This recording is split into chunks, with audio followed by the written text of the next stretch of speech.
So, hey everyone, hope you are doing extremely well. So, are once again, welcome back to the channel, and we are back again with another lecture on our AVL tree series. और आज हम एक नया type का rotation देखने वाले हैं, L R rotation बोलते हैं जिसको।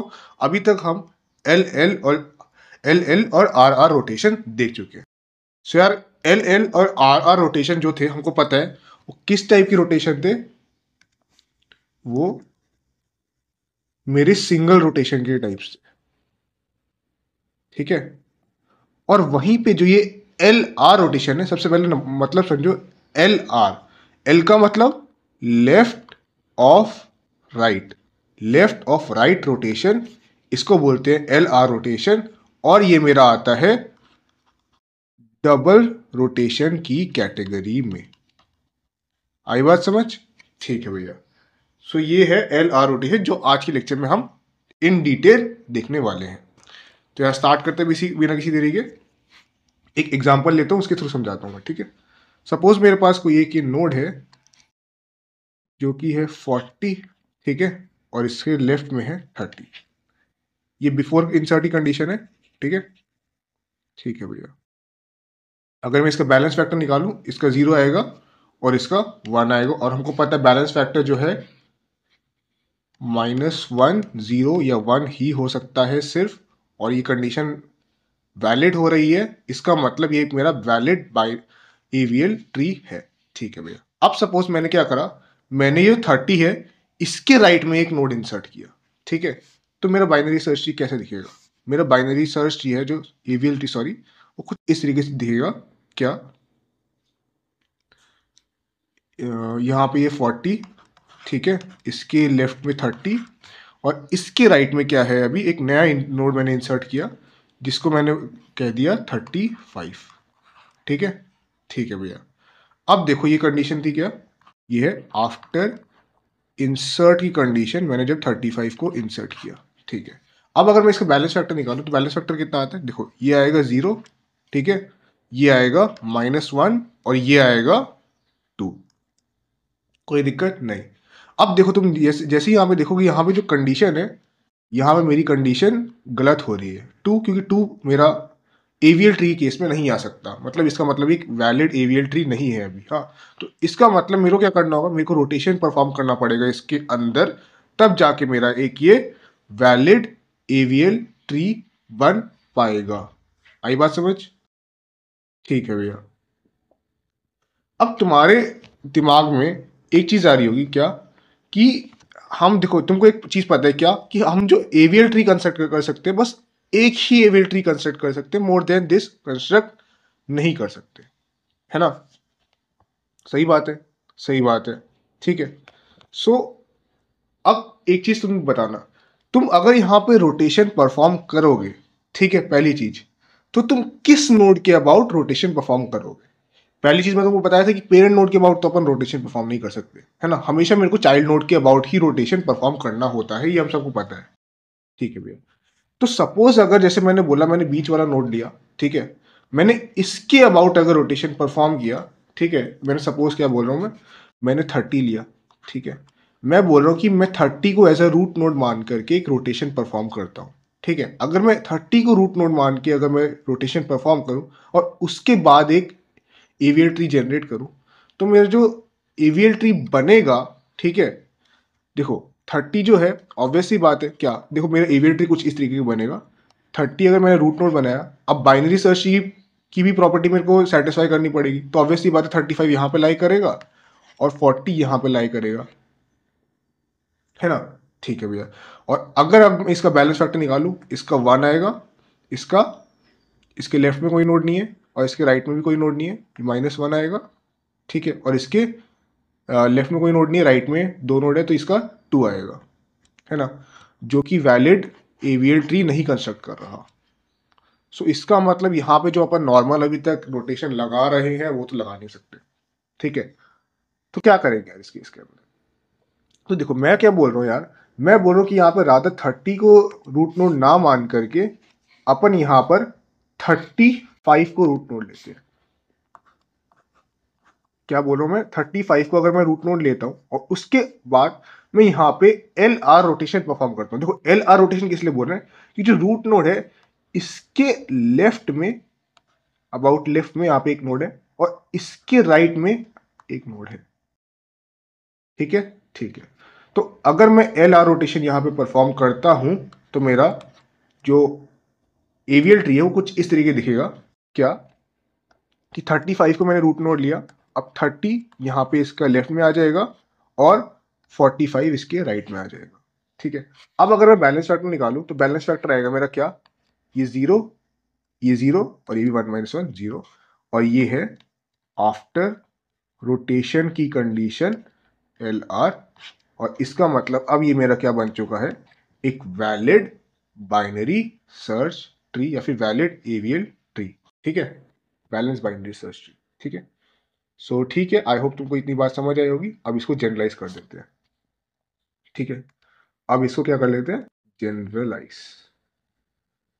सेम चीज है, बस अब मैं इसको थोड़ा जनरलाइज वे में लिखता हूँ। क्या कि देखो अगर मैंने क्या करा, और हाँ तुम्हारी एक चीज तो बताना भूल गया, क्या कि तुम यार इसको डबल रोटेशन किस लिए बोलते हो एल आर रोटेशन को। तो देखो यार, मैं इसको डबल रोटेशन इसलिए बोलता हूँ क्योंकि देखो सबसे पहले जैसे मेरा ये नोट था 40, 30 एंड 35।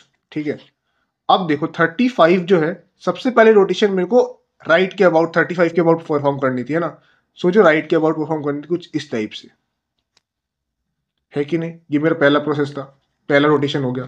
फिर अगला रोटेशन क्या था, अगला रोटेशन में 30 से लेके इसके अबाउट रोटेशन परफॉर्म करूंगा, लेफ्ट के अबाउट 45,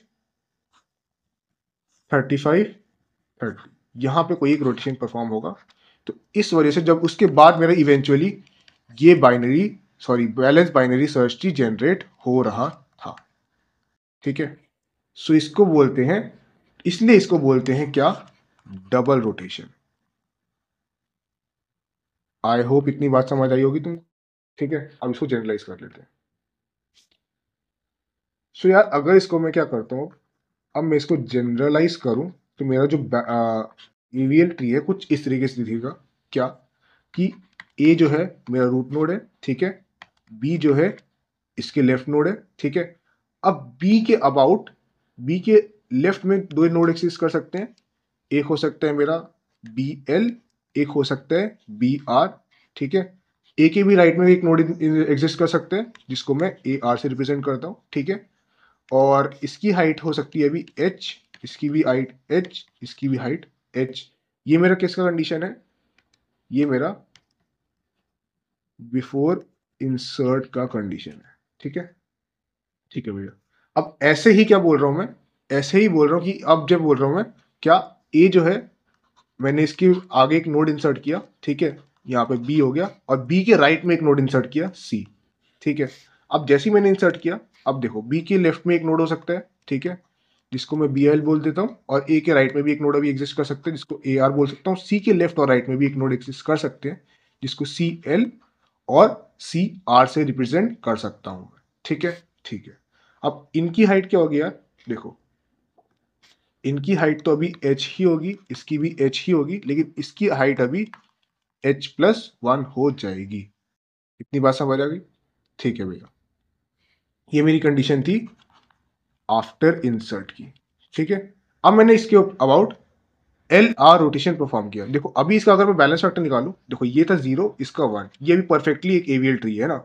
अब यहां पे मैं अगर बैलेंस फैक्टर निकालता हूं तो इसका आता है 0, ठीक है, इसका आता है 1 और इसका भी आता है, इसका आता है 0, ठीक है, और इसका 1 - 0 1, और इसका अगर मैं बोलूं इसका कितना आएगा, एक यहाँ पे 1। ठीक है, अभी भी एक ये, सॉरी इसका आएगा मेरा 2। ठीक है, 2। तो अब ये एक बैलेंस बाइनरी सर्च ट्री नहीं है या ईवीएल ट्री नहीं है, तो मेरे को क्या करना पड़ेगा, रोटेशन परफॉर्म करना पड़ेगा। ठीक है, सो अब मैं एल आर रोटेशन परफॉर्म करूंगा, एल आर। ठीक है, तो मेरा बाइनरी सर्च ट्री कुछ इस टाइप में दिखेगा। क्या कि सी जो है, मैंने बोला था सी जो है ये मेरा क्या बन जाएगा, रूट नोड बन जाएगा। ठीक है, बी इसका लेफ्ट और ए इसका राइट नोड। ठीक है, ठीक है भैया। अब बी जो है, बी के लेफ्ट, राइट और लेफ्ट में दो नोड एग्जिस्ट कर सकते हैं, बी एल बी आर, और ए के भी लेफ्ट और राइट में दो नोड एग्जिस्ट कर सकते हैं, सॉरी बी एल और यहाँ पे सी एल नोड एग्जिस्ट करेगा। ठीक है, ठीक है भैया। और यहाँ पे सी के भी दो नोड एग्जिस्ट कर सकते हैं, सी आर और ए आर, ठीक है। अब इसका बैलेंस फैक्टर निकालता हूँ 0 0 0, इसका मतलब अब ये एक एवियल ट्री बन चुका है आफ्टर रोटेशन के बाद। आई बात समझ? डेफिनेटली यार, आई होप तुमको इतनी बात समझ आई हो, ठीक है। सो अगर इतनी बात समझ आ गई, अब एक फाइनल एग्जांपल लेते हैं, तब जाके तुमको सारी चीजें समझ आ जाएंगी और हर एक कंसेप्ट भी क्लियर हो जाएगा, ठीक है। सो मैं बाइनरी सर्च ट्री बनाता हूँ। सपोज मेरे पास एक बाइनरी सर्च ट्री गिवन है, कुछ इस तरीके के दिख रहा है, कैसा कि यहाँ पे आएगा 70, ठीक है, इसके लेफ्ट में 40, इसके राइट में 80, ठीक है। अब इसके लेफ्ट में 35, इसके राइट में 50, ठीक है, इसके राइट में लेफ्ट में 20 और इसके राइट में एक नोड एक्स्ट्रा ले लेते 90, ठीक। अब मेरे को इसमें क्या है, मैंने अभी एक मेरा क्या पहले चेक करते हैं कि यार कि ये एक मेरा एवियल ट्री है कि नहीं, तो मैं इसका बैलेंस फैक्टर निकालता हूँ। इसका आएगा 0, इसका 0, इसका 0, लीफ नोड है, ठीक है। अब 1 माइनस 0 1, ठीक है, इसका भी अब 1, इसका भी 1 माइनस 0 1, ठीक है। अब ऐसे ही इसका क्या आएगा -1, इसका आएगा 1, ठीक है। तो ये तो मेरा क्या था अभी कंडीशन, ये है मेरा बिफोर इंसर्ट का कंडीशन, और ये भी कि perfectly balance binary search tree है, ठीक है। अब सपोज मैं क्या करता हूँ, मैं 20 के क्या बोल रहा हूँ, यहाँ पर क्या बोलता हूँ, इसी में दिखा देता हूँ क्या, कि 20 के मैं क्या करता हूँ, राइट में एक नोड इंसर्ट करता हूँ जिसको मैं 30 बोल देता हूँ, ठीक है। बात समझ आई? ठीक, 30 को मैंने यहाँ पे इंसर्ट किया।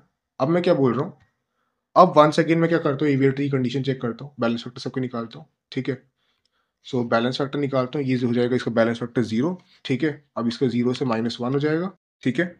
अब इसका जो हो जाएगा 1 से 2, इसका क्या हो जाएगा, इसका भी 2 हो जाएगा, ठीक है, इसका भी 2 हो जाएगा, और इसकी हमको निकालने की जरूरत है -1 और 0 दे, ठीक है। सो यार जैसे ही तुमने देखा कि मैंने जैसे ही एक नोड इंसर्ट किया यहाँ पे, मेरा बैलेंस फैक्टर सारे के सारे चेंज हो गए, है ना। और ऊपर से बात है कि अब एक नोड के अबाउट ये चीज नहीं है, यहाँ पे 3 नोड के अबाउट ये चीज हो रही है मेरी। देखो अब ये एक चीज के अबाउट ये नोड नहीं है, ठीक है, ये कंडीशन, ये मेरे 3 नोड के अबाउट ये चीज एग्जिस्ट कर रही है, एक ये और एक ये, है ना, ठीक है। सो अब मैं क्या करता हूँ, मैंने तुमको बोला था कि अपन पेरेंट नोड पे तो रोटेशन परफॉर्म नहीं कर सकते, हमेशा चाइल्ड नोड पे ही परफॉर्म करनी होती है, ठीक है। सो मैं बोल रहा हूँ कि यार मैं इन 3 नोड पे क्या करता हूँ, देखो ये 3 नोड है, ठीक है, इनके अबाउट में अपना क्या करता हूँ, एल आर रोटेशन परफॉर्म करता हूँ, ठीक है। जैसे ही मैंने एल आर रोटेशन परफॉर्म किया तो मेरा कुछ बाइनरी सर्च ट्री कुछ इस टाइप का दिखेगा, क्या, यहाँ पे 70, ठीक है, यहाँ पे 40, ठीक है, 80, एंड यहाँ पे क्या हो जाएगा, एक नोड और 90, ये तो ऐसे ही रहेगा, ठीक है। मैंने यहाँ पे इसके राइट में भी 50 ऐसे ही रहेगा। अब मैंने क्या बोला, मैंने 30 को जो था, मैंने बोला था जो लास्ट वाला नोड होता है इसको मेरे को रूट नोड लेना है, ठीक है। मैंने 30 को रूट नोड लिया, ठीक है। इसके लेफ्ट में एक नोड आएगा 20, इसके राइट में एक नोड आएगा 35, ठीक है। अब इसे बैलेंस फैक्टर निकालो, 0 0 0 0, ठीक है, ये भी 0, फिर देन ये 1 और ये जो मेरा पहले से था -1, तो ये मेरा था आफ्टर इंसर्ट एंड रोटेशन की कंडीशन, और ये मेरा है एक क्या, perfectly balance binary search tree या फिर एवीएल ट्री, ठीक है। आई होप तुमको सारी बातें समझ आई हैं, ठीक है। अगर कोई भी डाउट है यार सो कमेंट सेक्शन में लिख देना, मैं रिजॉल्व कर दूंगा। हमने बेसिकली पूरा एल आर रोटेशन देखा, फिर उसके बाद उसको डबल रोटेशन किस लिए बोलते हैं उसको जनरलाइज किया, और एक फाइनल एक एग्जाम्पल लिया कंसेप्ट सारे क्लियर करने के। सो ठीक है यार, आज की वीडियो के लिए इतना रखते हैं। तब तक के लिए पढ़ते रहो, मुस्कुराते रहो और मचाते रहो, और जल्दी मिलते हैं एक नई वीडियो के साथ। तब तक के लिए थैंक्स फॉर वॉचिंग।